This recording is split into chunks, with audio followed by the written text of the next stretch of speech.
What's up, guys? How are you? Happy Monday. We start a new week here for the Daily Juice Podcast. My name is Matt Perrault. You guys can follow me across all of my socials at Sports Talk Matt. And we're back after kind of a cool down weekend. Saturday was a small loser. Sunday was a small loser. But overall, a winning week for us last week. I'll wait for BettingPros to fully calculate and calibrate all the records from the week. But I can tell you just by my math, winning week last week. So we start a new week here on a Monday.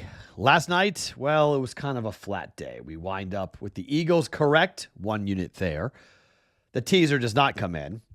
The over was right, but Washington got housed. 55 points for the Eagles, so we lose 1.2, so we're down 0.2 there.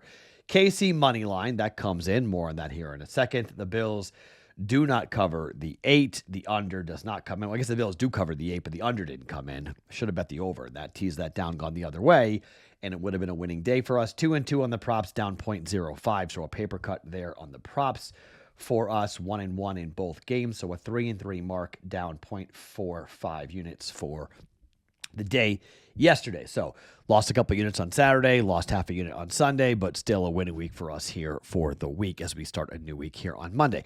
Quick thing on the NFL.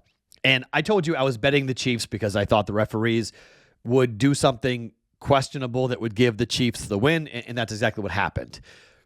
We bet money on the NFL. My career is basically based around watching football and watching the NFL. But the more that this goes on, the more and more I'm going to be betting and watching college football. It is driving me away. Somebody said to me, why don't you just stop watching it? Well, because it's my job to watch it, but I will watch more college football. I'll bet more college football because while the product might be somewhat questionable with NIL and coaches moving around and everything that's going on in college football with realignment, while that might be somewhat screwy, it's nothing compared to what's going on with the NFL. I mean, they're going to try to tell us that first down on fourth down for Josh Allen, he did not get to the 40-yard line. I'm sorry, you're just trying to see something that is not there. Josh Allen, half his body crossed the 40-yard line. He got the first down.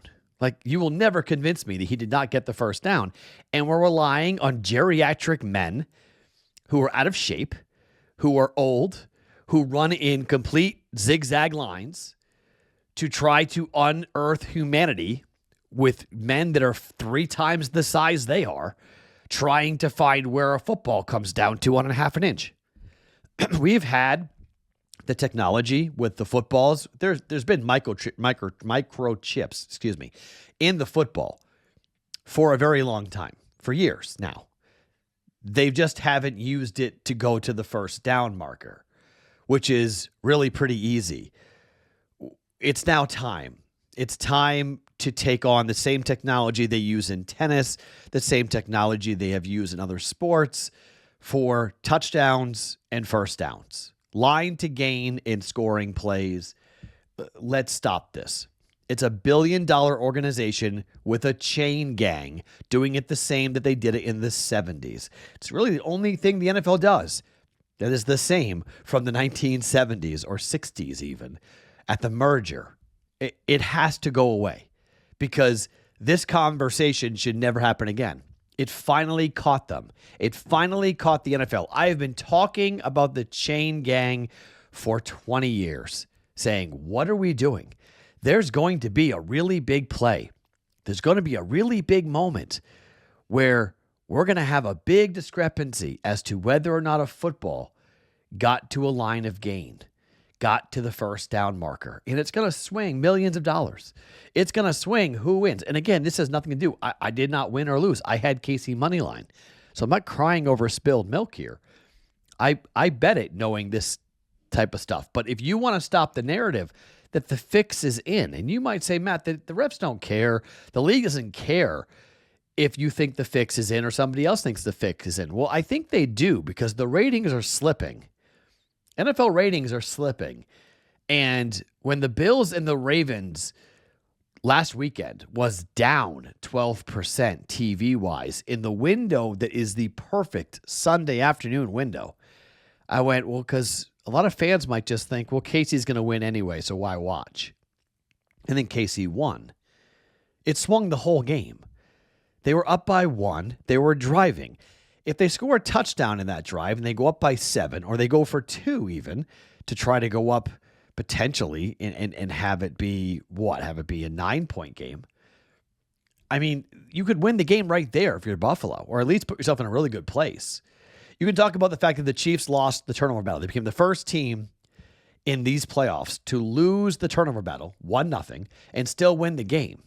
Yeah, but stopping somebody on 4th down is a turnover in my mind. That's a turnover. So it was 1-1. So, like, you could drop that narrative about, like, well, they did it. They lost the turnover battle. No, they didn't. It was 1-1. And they had to even it up to win the game. They had to get a turnover to even the game up. And they did. They got the turnover. Because 3 plays later, they were in the end zone. And they scored. And then it was totally different. It was a totally different game. They win the game by 3. You say, well, Josh Allen had the football. He had the ball chance. Yeah, it's really hard to play from behind on the road in the 4th quarter against Patrick Mahomes. It's really hard. It's hard to do that with one hand tied behind your back. It's why they haven't been able to do it. In the regular season, go look at how the games are refereed. Final stat. The KC Chiefs in their last 12 playoff games are 11-0-1, where their opponent receives more penalty yards than they do. Just a fact. You take what you want with that, but that's a fact. 11-0-1 now over the last 12 playoff games for the Chiefs to get flags thrown more on their opponent and have more penalties on their opponent, more yards on their opponent than they receive. Okay? That's why people start questioning where the league is, and they're not wrong to do it. Okay? Eagles, Chiefs, we saw it 2 years ago. Okay, fine. Should be a good Super Bowl. Should be fun to watch. I'm paid to watch. It's my job to watch. It's my job to pay attention. My job to make plays and bets and recommend all this stuff. Okay? But in terms of like my own fandom and my own like love of the league or love of NFL football versus college football, right now it's not a fair fight. All right. On to today, new week. We just turned the page to go to college basketball and the NFL, in the NBA rather. 2 bets in college, 1 bet in the NBA to give you guys. Let's start with Iowa State on the road at Arizona. Cyclones opened up as either pick or a 1-point dog. It's been bet to Iowa State -1. Iowa State is 6-2 on the road ATS this season. They are 8-1 in the Big 12 Conference. Arizona is 5-4 in the Big 12 Conference. They're 6-4 ATS at home, but they've covered their last 2 games at home against Colorado and on the road at Oklahoma State. For Iowa State, they went on the road to Arizona in their last game a couple days ago, laying 10, won by 15. At home, they were laying 16, and they won by 25. That was in the wake of the West Virginia loss, in which there was a lot going on in that game with Jerry West and everything else that was happening, and Darren DeVries being an Iowa guy. There was a lot going into West Virginia's win over Iowa State. They were due to lose also, Iowa State. I mean, they hadn't lost since Auburn in Maui. So it's been a while since Iowa State had lost. They were due. I'm going to maintain that Iowa State's the best team in the country, and I'm not going to stop betting them when I see, short numbers like this. This is going to be a tough environment in Tucson. Arizona is a good basketball team. I'm not going to deny that Arizona is going to be a formidable opponent here. They're 9-1 ATS at home. Their only loss at home was to Duke.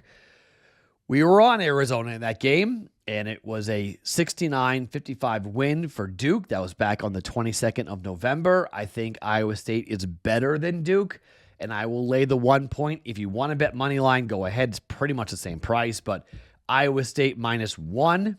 They have won last 2 games, by the way. Last 2 bets that burned me were Iowa won by 1 over Penn State. And we've had games. The Arkansas game came down to the wire. Probably shouldn't have covered that. When these numbers have been won, not a bad idea for you guys to bet money line. I just bet every day, and I don't like the juice on it, so I'm just going to lay -110. If I wind up pushing, I pushing. So be it. But Iowa State -1. KenPom has this as a 2-point win for Iowa State here up against Arizona. It's strength on strength in a lot of ways because Arizona's offense is 16th in efficiency. Iowa State's defense is 6th in efficiency. Effective field goal percentage is 64th for Arizona. It's 56th defensively for Iowa State. 3-point shooting has not been great for Arizona on offense. 236th this year, but they are 33rd in 2-point shooting. Iowa State is 35th in 2-point defense. On the flip side, Iowa State's 2-point offense is 26th. They're 10th in efficiency and 33rd in effective field goal percentage. I'll take the Cyclones to stay hot here on the road. Iowa State -1 for 1.1 units. Bet number 2 in college basketball, we will go to, well, we'll stay in the state of Iowa, I guess, although this is a home game for Ohio State as they're taking on Iowa. It's interesting to see Ohio State, okay? This team is coming off a really big win over Purdue on the road. They're 3-5 in the Big Ten Conference, snapped a 3-game losing streak to Oregon, Wisconsin, and Indiana with that win over Purdue. For Iowa, they just got a huge win over Penn State, snapping their own 3-game losing streak, as we talked about, against USC, UCLA, and Minnesota. They won by 1, 76-75. This is an 8-point win for Ohio State. The number is 8.5 or 9. This game's on Fox Sports 1.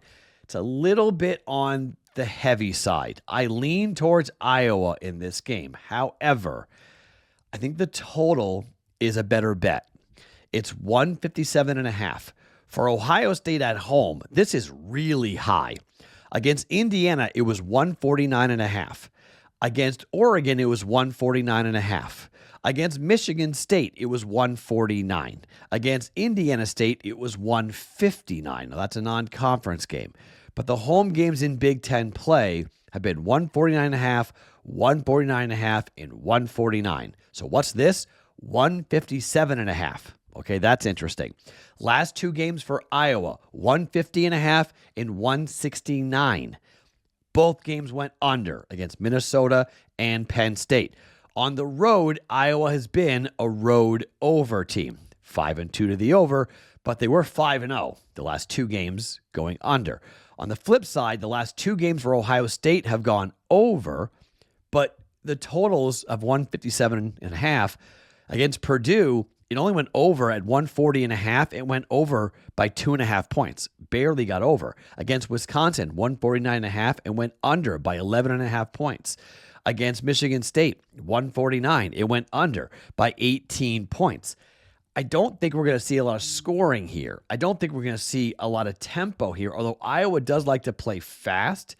But Iowa State's defense wants to slow you down. They're 119th for average possession length. I know Iowa's 10th in average possession length on offense. They want to go, go, go. But that's not how Ohio State wants to play. On offense, they're 200th in average possession length. They just don't play fast at all. Adjusted tempo for Ohio State, equally not fast. I mean, they are 225th in adjusted tempo. Oh, sorry, no. So they're 181st in adjusted tempo so far this year. Iowa plays fast. We know this about the Hawkeyes and Fran McCaffrey. But I think on the road, Ohio State's going to slow them down, take the air out of the ball, and just given the fact that these numbers have been so much lower than what the current model, 158 is what KenPom has it. It's 157.5. So it's a little bit under that. You guys might get some over money that might pop in here, and you might be able to get a better number than me, but I'm going to play the under. Under 157.5 for Ohio State and Iowa. Slow pace. Don't see a lot of offense here in this one between these 2 Big Ten teams. Now, one game in the NBA. This is wild. So here comes the Houston Rockets, who are 26-17-1 against the number this year. Ime Udoka is the former coach of the Boston Celtics. Ime Udoka took the Boston Celtics to an NBA Finals where he lost to the Golden State Warriors. Ime Udoka was fired then by the Boston Celtics for inappropriate relationships with staffers underneath him, literally and figuratively. And he is angry.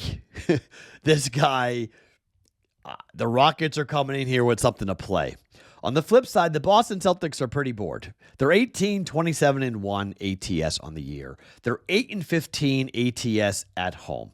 They're coming off of a win over the Dallas Mavericks to end a road trip in which they beat Golden State, rival, by 40, and beat Dallas, rival, by 15, losing to the Lakers by 21 because they don't care about that team, and the Clippers, who they won by 4, they didn't cover the 12-point line. Clippers sat everybody, and Boston barely won. And then they went out on the LA nightlife scene, and they played like crap and lost by 21 points to the Lakers. On the flip side, the Rockets are coming off of a win at Cleveland. They beat Cleveland twice, actually. They beat them at home by 1 and on the road by 4. You beat Cleveland in back-to-back games, and you're playing some pretty good basketball. The Celtics at home are not to be relied upon and not to be depended upon. They're 15-8 straight up. Houston on the road, however, is 15-7, 8-2 straight up over their last 10 games. And beating Cleveland has been enough to take the points here. I think Boston might win the game, but I don't trust the Celtics at all at the moment as to the way they have been playing. I mean, they lost to Atlanta at home in their last home game, 119-115. They pounded Orlando by 27 points the game before that, but they lost to Toronto 110-97 at home. This is a Monday. It's cold in Boston. The Houston Rockets have way more going for them, and they care about this game way more with Ime Udoka than the Celtics do. Boston, I don't think, will get up here for the Rockets, even though they probably should. Boston may win, but 6.5 is too many points. Give me the Rockets plus 6.5 for 1.1 units. All right, so we go with 3 bets today, 2 in college basketball and 1 in the NBA. Iowa State laying 1 on the road at Arizona. Iowa and Ohio State, we're going under 157.5 in that game. And Houston plus 6.5 on the road against the Boston Celtics in the NBA. My name is Matt Perrault. Follow me across all my socials at Sports Talk Matt. Every morning, it is the Daily Juice Podcast.